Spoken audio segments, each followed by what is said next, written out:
മലയാള നടന്മാർ റിജക്ട് ചെയ്ത ചിത്രങ്ങൾ.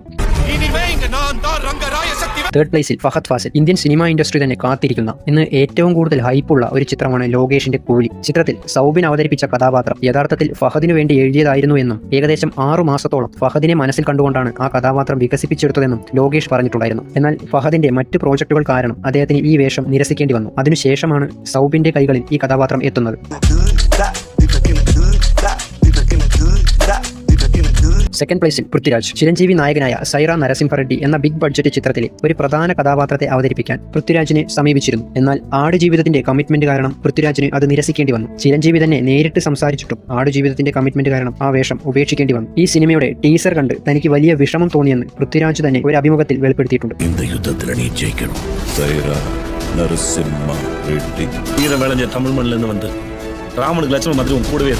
ഫസ്റ്റ് പ്ലേസിൽ ഉണ്ണി മുകുന്ദൻ. 2007 ലോഹിതദാസിന്റെ സംവിധാനത്തിൽ പുറത്തിറങ്ങിയ സൂപ്പർ ഹിറ്റ് ചിത്രമാണ് നിവേദ്യം. എന്നാൽ ലോഹിതദാസ് തന്റെ നായകനായി ആദ്യം സമീപിച്ചിരുന്നത് ഉണ്ണി മുകുന്ദനെയാണ്. എന്നാൽ അക്കാലത്ത് ഉണ്ണി മുകുന്ദന് അഭിനയത്തോട് വലിയ താല്പര്യമുണ്ടായിരുന്നില്ല. സംവിധാനമായിരുന്നു ഉണ്ണി മുകുന്ദന്റെ പ്രധാന ലക്ഷ്യം. ലോഹിദാസിനെ അസിസ്റ്റ് ചെയ്യാനാണ് അദ്ദേഹം ലോഹിദാസിന്റെ അടുത്ത് പോയത്. അവിടെ വെച്ച് ഉണ്ണി മുകുന്ദനെ കണ്ടപ്പോൾ അഭിനയ രംഗത്തേക്ക് വരാൻ നിർദ്ദേശിക്കുകയും നിവേദ്യം എന്ന സിനിമയിലെ നായകവേഷം വാഗ്ദാനം ചെയ്യുകയുമായിരുന്നു.